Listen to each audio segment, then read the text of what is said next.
Kalau orang nggak mau salawat kepada Nabi Muhammad, hati-hati, jangan-jangan emang dia nggak dipanggil sama Allah Ta'ala. Soalnya yang dipanggil untuk salawat adalah mereka hanya orang-orang yang beriman, yang dipanggil untuk salawat kepada Nabi Muhammad Sallallahu Alaihi Wasallam. Terus asal tahu aja, kalau kita bersalawat kepada Nabi Muhammad, yang untung bukan Nabi Muhammad. Nabi nggak ngambil keuntungan dari salawat kita, yang beruntung dengan salawat kita adalah kita. Adapun Rasulullah, jangan kita salawat kepada Nabi dan berprasangka, nah Rasulullah untung besar dari salawatnya kita. Yang dapat keuntungan dari salawat adalah kita. Adapun Rasulullah nggak perlu, nggak butuh sama salawatnya kita. Nabi Muhammad udah dapat salawat dari Allah, udah dapat salawat dari malaikat. Tahu nggak malaikat jumlahnya ada berapa? Masya Allah, nggak terhitung jumlahnya mereka. Nggak terhitung, jauh lebih banyak daripada jumlah manusia dan jin. Itu malaikat jumlahnya banyak, semuanya salawat kepada Nabi Muhammad.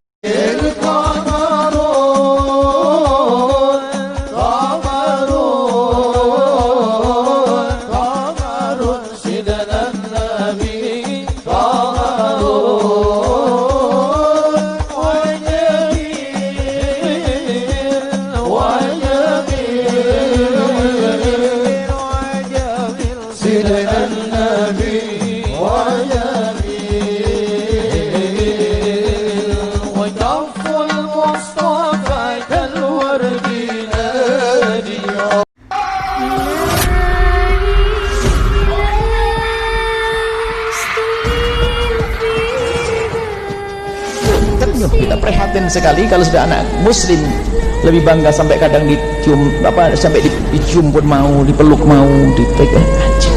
Ini ibunya di mana, didiknya gimana itu? Anda harus menangis kalau ternyata putra putri Anda jihad. Anda tanya siapa idola Muna, dia menyebut seorang.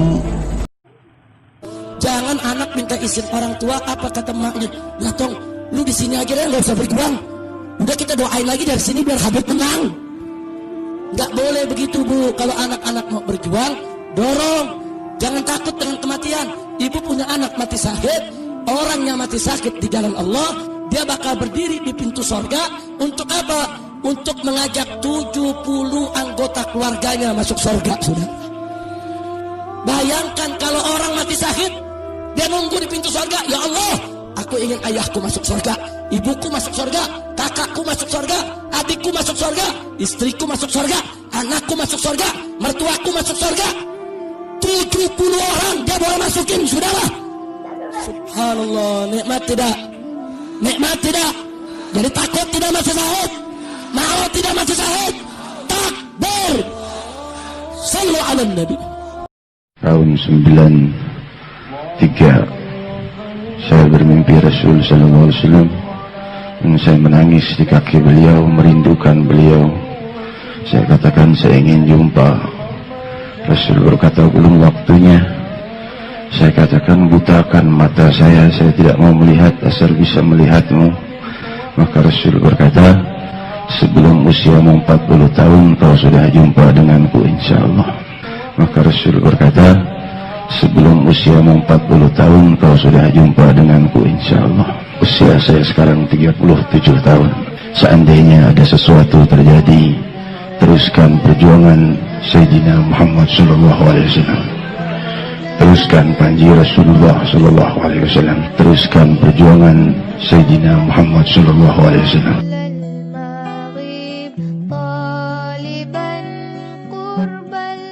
Kata Nabi, siapa yang ketika kehilangan sesuatu lalu dia membaca doa Allahumma ajurni fi musibati wa akhlif li khairan minha, Allah akan menggantikan yang dia kehilangan itu dengan yang lebih baik. Itu janji Allah dan Rasul.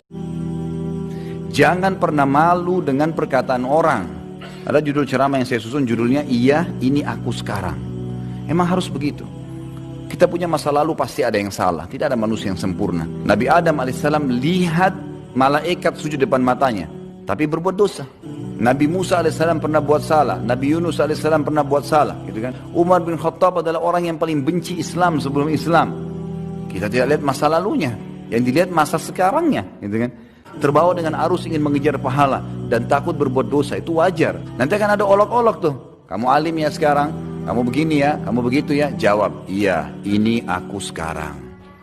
Dulu ya dulu, sempitkan semua jalan-jalan menuju ke neraka, buka semua pintu menuju ke surga dengan program-program hidup yang positif ke surga, dan tinggalkan semua program negatif dalam neraka. Kemudian sama hal tadi yang saya jelaskan, bagaimana kita tidak boleh malu pada saat terjadi perubahan pada diri kita. Ya Allah, kami bersaksi Engkau Tuhan kami, Engkau satu-satunya Tuhan yang layak diibadahi. Kami bersaksi Nabi Muhammad Rasulmu yang kami cintai. Ya Allah, kami berjanji di malam ini kami bersaudara ya Allah, kami bersaudara ya Allah, kami siap berhijrah ya Allah. Ya Allah, berikan kami surgamu, berikan kami surgamu bersama Nabi-Mu Muhammad sallallahu alaihi wasallam, bersama sahabatmu ya Allah, bersama sahabat Nabi-Mu ya Allah, bersama orang-orang saleh ya Allah, bersama ibu kami ya Allah, dengan ayah kami ya Allah, dengan anak-anak kami ya Allah, dengan Ya Allah, tolong jadikan kami anak-anak yang berbakti. Ya Rabb, saat ibu sendiri mudahkan kami untuk menemani.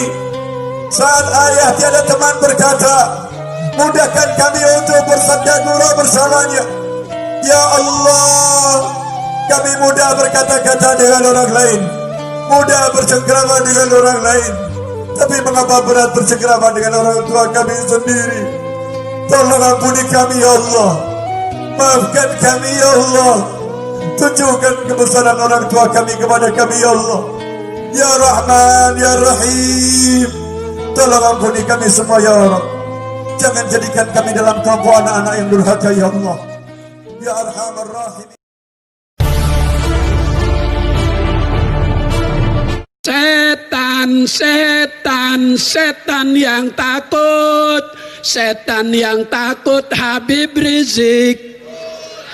Setan, setan, setan yang takut Habib Rizik. Setan, setan, setan yang takut, setan yang takut Habib Rizik. Kenapa dia tersenyum? Padahal katanya mati itu sakit, padahal nyawanya baru terlepas dari badan. Katanya mati itu seperti kambing yang dikuliti hidup-hidup. Katanya mati itu seperti tebasan pedang di tempat yang sama. Katanya mati itu seperti kail mata pancing ditarik dari kulit yang basah. Kenapa dia tersenyum? Karena malaikat datang kepadanya. Apa kata malaikat? Allah takhafu, jangan kau takut. Wala tahzanu, jangan kau sedih. Hai ruh yang sedang bersemayam dalam jasad, jangan kau takut, jangan kau sedih. Saat itu dia takut. Aku takut su'ul khatimah, aku takut akan ditimpa masalah, aku takut meniti titian siratal mustaqim, aku takut percanaan mungkar nakir, aku takut akan masuk neraka. Takut. Malaikat mengatakan Allah ta'afu, jangan kau takut. Dia sedih, meninggalkan anak, meninggalkan jamaah, meninggalkan. Nah baiklah, saya tunjukkan di sini supaya Anda tahu, karena saat ini saya lihat di Indonesia ini masih ada oknum-oknum pejabat yang bicara di televisi mewakili pemerintah. Seenaknya mereka katakan bahwa saya ini bisa pulang kapan saja, tidak ada pencekalan, mereka bohong. Nah, saya tunjukkan pertama, ini adalah surat yang berisi tentang visa saya. Visa saya itu berlaku tanggal berapa, berakhir tanggal berapa. Ini lembaran yang menerangkan tentang persoalan masa berlaku saya punya visa. Nah, kemudian lembaran yang satu lagi, ini adalah lembaran yang menerangkan bahwa saya dicekal. Sekali lagi, ini lembaran yang menunjukkan bahwa saya dicekal sejak tanggal 1 Syawal 1439 sampai hari ini. Di sini ditulis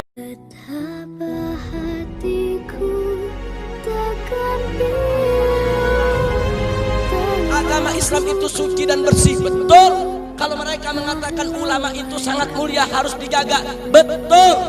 Tapi kalau mereka mengatakan politik itu kotor, tunggu dulu, saudara.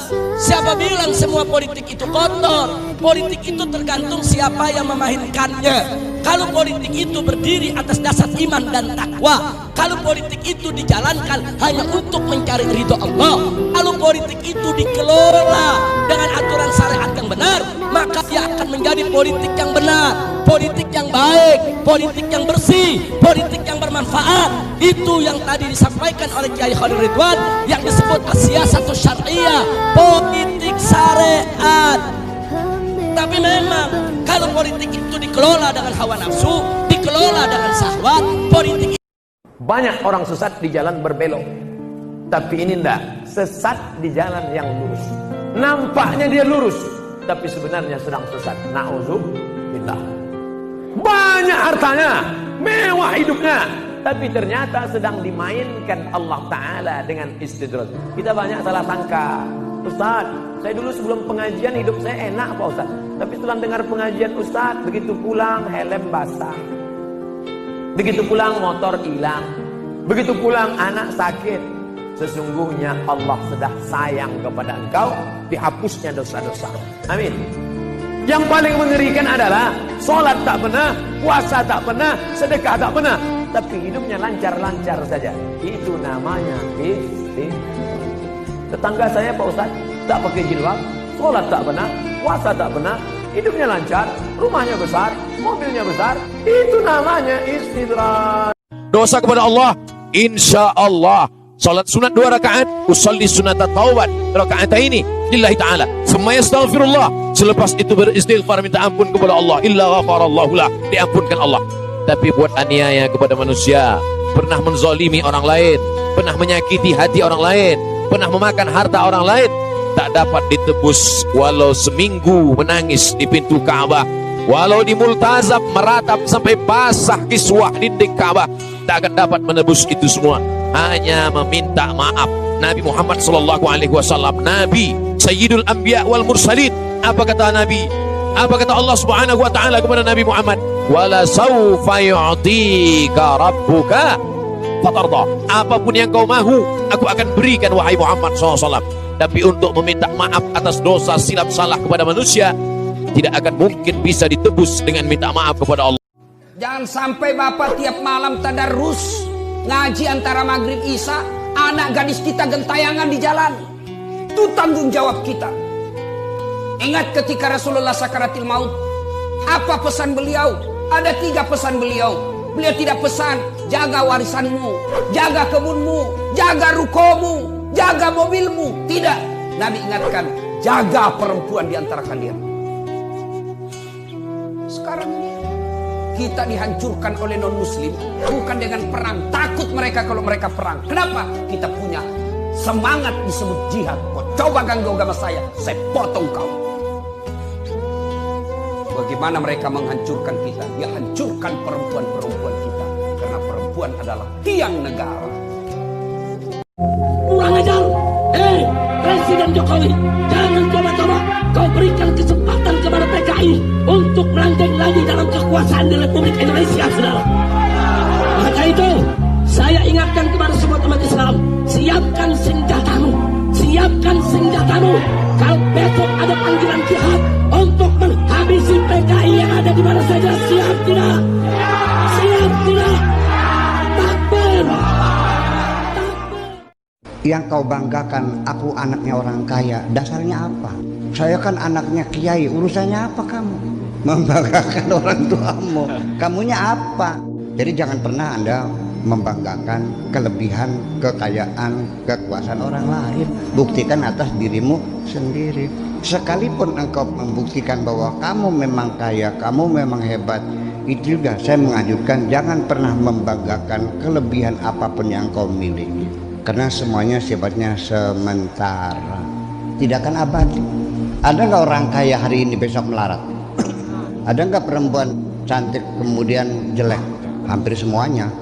Kapan engkau akan berhenti mengagumi orang lain yang hebat-hebat, yang sukses, yang berhasil, yang kaya, yang sakti? yang alim, yang alamah, itu semua akan hilang kekagumanmu ketika engkau sudah memahami kehebatan Allah. Qul huwallahu ahad, Allahus samad, lam yalid wa lam yakul lahu. Lihat terjemahannya, lihat keterangannya, yakini itu, jangan ragu. Dan praktekkan dalam hidup.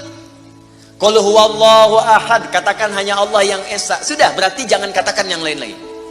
Komit dengan tauhid itu. Komit dengan keislaman kita. Jaga betul dengan baik.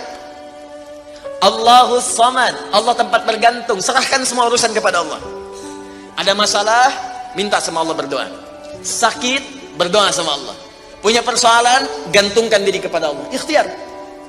Itu ketika kita amalkan seperti itu, baru begitu saja, itu langsung turun sebuah keterangan dari Nabi SAW. Jika Anda mampu mengamalkan satu surah ini saja, ini rahasia. Ini rahasia. Ada seorang sahabat, hadisnya sahih, dikutip kemudian oleh Syed Qutb dalam kitabnya Al-Aqaid Al-Islamiyah. Syekh Muhammad Nasruddin Al-Albani pun mensahihkan hadis ini. Ketika Nabi selesai kemudian menunaikan salat, terdengar seseorang berdoa. Perhatikan doanya. Doanya menggunakan pembuka surat Al-Ikhlas. Saking yakinnya Siddiq dengan ayat ini, dan dia mengamalkan kandungan isi surahnya, dia membuka doanya dengan surah ini. Saking yakinnya dengan surah ini. Perhatikan kalimatnya. Allahumma ushhidu bi annaka antal ahadas samad, alladzi lam yalid wa lam yulad wa lam yakul lahu kufuwan ahad. Allahumma inni as'aluka an taghfira liya. Hadisnya sahih. Kata orang ini, ya Allah, saya menyaksikan, meyakini ya Allah, bahwa hanya Engkau satu-satunya Tuhan yang layak dipertuhankan dan disembah. Aku meyakini bahwa satu-satunya Engkau adalah Tuhan yang menjadi tumpuan dalam setiap permohonan. Engkau tidak beranak dan tidak diperanakan, dan tidak ada sekutu bagimu. Aku nggak minta banyak ya Allah, aku hanya mohon ampuni dosa-dosaku. Begitu selesai kalimat itu diucapkan, terdengar oleh Nabi. Apa keterangan Nabinya? Perhatikan kalimatnya. At-tadri bimadza du'i? Ya fulan, tahu nggak Anda itu baru mengucapkan kalimat apa tadi? Apakah engkau paham? Engkau baru mengucapkan kalimat apa tadi dalam berdoa? Kata orang ini, wallahu wa rasuluhu a'lam. Ya Rasul, saya nggak paham apa yang dimaksudkan kecuali Allah dan Rasul yang lebih mengetahui. Ini adab. Adab. Walaupun gini, kalau Anda sedang mengerjakan sesuatu dan Anda paham dengan itu, kalau ada orang lebih pintar daripada kita, ustadz, ulama, apalagi nabi, nanya pada kita, maka adabnya bilang aja nggak tahu. Karena boleh jadi mereka memiliki hikmah yang belum sampai kita kepadanya. Alhamdulillah, sungguh baik Allah terhadap kita. Apa yang kita inginkan selalu dikabulkan oleh Allah Subhanahu wa taala. Apa yang kita harapkan selalu diberi oleh Allah Subhanahu wa taala. Walaupun itu kadang tidak sesuai dengan keinginan atau jumlah yang kita inginkan. Karena Allah tahu apa yang kita perlukan dan jumlah berapa yang kita perlukan. Allah Maha tahu, dan Allah sangat tahu tentang apa yang menjadi keperluan-keperluan dan kebutuhan kita. Oleh karenanya kita sangat berterima kasih kepada Allah yang sangat amat baik ini. Insya Allah kita selalu menjadi hamba-hamba yang bersyukur. Terimalah semua pemberian-pemberian Allah. Wa in tardha bil maksumi ishda mun'aman. Kalau kalian ridho atas semua pemberian Allah, kalian akan hidup nikmat. Tapi kalau kalian tidak ridho atas pemberian Allah, kalian akan selalu hidup dalam keraguan-raguan, dalam kesedihan. Mari kita tinggalkan kesedihan. Kita harus senang, kita harus bahagia atas semua pemberian-pemberian Allah. Karena kita ini ciptaan Allah. Siapa di antara kita yang di saat melihat saudara kita yang tidak sholat, saudara kita yang melakukan kemungkaran, ada saudara kita yang mabuk atau melakukan atau menuju perzinaan, mungkin lagi perempuan dibonceng seorang laki-laki. Siapa di antara kita yang di saat melihat mereka lalu hati kita menangis, kemudian menitikkan air mata, lalu menengadahkan tangan, ya Allah, itu umat kekasihmu Nabi Muhammad, berikan bimbingan dan petunjukmu ya Allah. Siapa yang seperti itu? Pernah tidak kita mendengar orang melakukan zina? Naudzubillah, si fulan berzina. Pernahkah kita menangis di saat mendengar seperti itu? Mana iman kita? Bahkan mungkin karena busuknya hati kita lalu menggunjing, kasihan anaknya ustadz ya, ustadz zina dengan siapa, di mana? Wah. Awas hati-hati. Pandanglah orang lain dengan mata kasih sayang. Jangan mandang orang lain dengan mata merendahkan. Dan memandang orang lain dengan mata merendahkan menjadi sebab dicabutnya hidayah. Nih, gara-gara ini banyak suami istri jadi cerai. Gara-gara ini orang tua anak jadi pada berantem. Gara-gara ini pemimpin sama rakyat saling tuduh. Dan gara-gara ini satu negara bisa menjajah negara yang lain. Makanya di yaumil mahsyar paling nggak bisa dipercaya. Dari mana buktinya Uje? Surat Yasin. Yauma nakhtimu ala afwahihim wa tukallimuna aydihim wa tashhadu arjuluhum bima kanu yakzibun.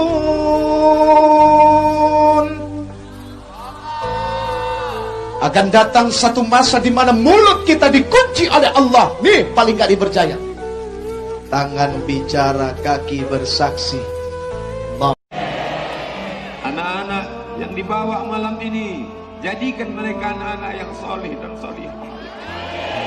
Jadikan mereka anak-anak menghafal Al-Quran. Yang susah rezekinya lapangkan, panjangkan umurnya ya Allah. Yang kau uji dengan penyakit, angkat penyakit mereka ya Allah. Ya Syafi, wahai yang maha menyembuhkan. Ya Kafi yang maha mencukupkan. Ya Mu'afi yang maha menyehatkan. Sembuhkan saudara kami yang sedang kau uji dengan penyakit ya Allah. Yang kau berikan kepada mereka ujian berat, lapangkan dadanya, jadikan dia hamba-Mu yang ridha kepada takdir-Mu ya Allah. Ya Allah, jauhkan negeri ini dari segala mara petaka, besana, musibah, narkoba, zina, perbuatan keji dan mungkar. Jadikan negeri ini baldatun thayyibatun wa rabbun ghafur. Kalau engkau tidak merasakan manisnya baca Quran, tidak merasakan manisnya sholat sunat, tidak merasakan manisnya i'tikaf, tidak merasakan manisnya tahajud, nikmat sudah tercabut dari diri. Banyak orang menyangka tidak nikmat kalau nggak ada duit, tidak nikmat kalau motor kredit, tidak nikmat kalau belum nikah. Ada yang lebih mengerikan, nikmat tercabut ketika kau tidak merasakan manisnya.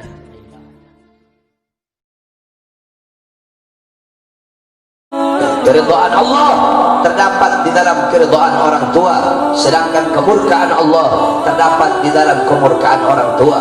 Walaupun kalian sholat sampai kalian sholat ribuan tahun, walaupun kalian sujud sampai dahi kalian hancur, walaupun kalian rukuk sampai badan kalian seperti busur panah, walaupun kalian berpuasa sampai badan kalian kurus tinggal tulang, walaupun kalian sedekah sampai harta kalian habis, walaupun kalian haji 99 kali, tapi kalau tidak mendapatkan keridhaan orang tua, jangan harap kalian mendapatkan keridhaan Allah Subhanahu wa taala. Kenapa? Karena Allah meletakkan keridhaan kepada seorang anak melalui keridhaan orang tuanya, dan Allah meletakkan keridhaan terhadap seorang istri melalui keridhaan suaminya. Oleh karenanya, berbaktilah kalian kepada kedua orang tua kalian. Kalau kita seorang hamba Allah, merasa takut di dunia ini hanya kepada Allah, hanya bergantung kepada Allah, yang kita jalankan hanya syariat Nabi, dia akan diamankan nanti di yaumil qiyamah. Sebaliknya, orang yang merasa aman meninggalkan masjid, merasa aman meninggalkan tabligh, merasa aman meninggalkan majelis taklim, akhadtuhu yaumil qiyamah, nanti itu orang akan aku buat ketakutan di yaumil qiyamah. Masjid ditutup, tabligh akbar ditutup, bar dibuka, pelaturan dibiarkan, maka meninggal itu corona. Ini bangsa Indonesia, bukan Cina, bos. Ini Indonesia ini. Tanah Indonesia telah dicuci dengan darah para ulama, betul? Darah para santri, para habaib, para kiai, para santri, para pahlawan-pahlawan. Mereka mengorbankan jiwanya, nyawanya, darahnya, berjuang, berperang pagi, siang, sore, malam melawan para para penjajah-penjajah Belanda. Mereka usir para penjajah sehingga gerbang kemerdekaan Indonesia bisa terbuka. Kalimat apa, seruan apa, teriakan apa yang menggema di langit Indonesia?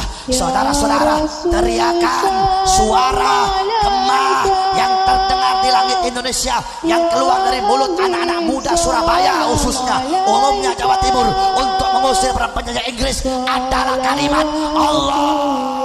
Pejabat-pejabat biadab, pejabat-pejabat bangsat yang suka macam-macam dengan rakyat, yang suka bohongi rakyat, yang suka tipu rakyat. Assalamualaikum warahmatullahi wabarakatuh. Dulur, iki kuburan. Allah dawuh, "Ainama takunu yudrikumul maut." Ini yang diwai awakmu ono. Dimanapun kau berada, kata Allah, yudrikumul maut, kau tetap akan dikejar mati. Mati itu adalah pasti. Allah menyatakan, wa ma tadri nafsum bi ayyi ardin tamut. Tidak ada satupun manusia yang akan tahu kita mati kapan, tanggal berapa, tahun berapa, siangkah atau malam, tidak tahu. Yang tahu kematian itu adalah Allah. Mulai tobat dulur, sak dulur ketekan pati. Mumpung kita punya kesempatan, kita masih punya sehat. Tobat nang Gusti Allah. Kayak ngene kali. Lho iki lho. Apa pangkatmu? Apa jabatanmu? Apa kedudukanmu? Ya apa sugihmu? Sak pira gedonge omahmu?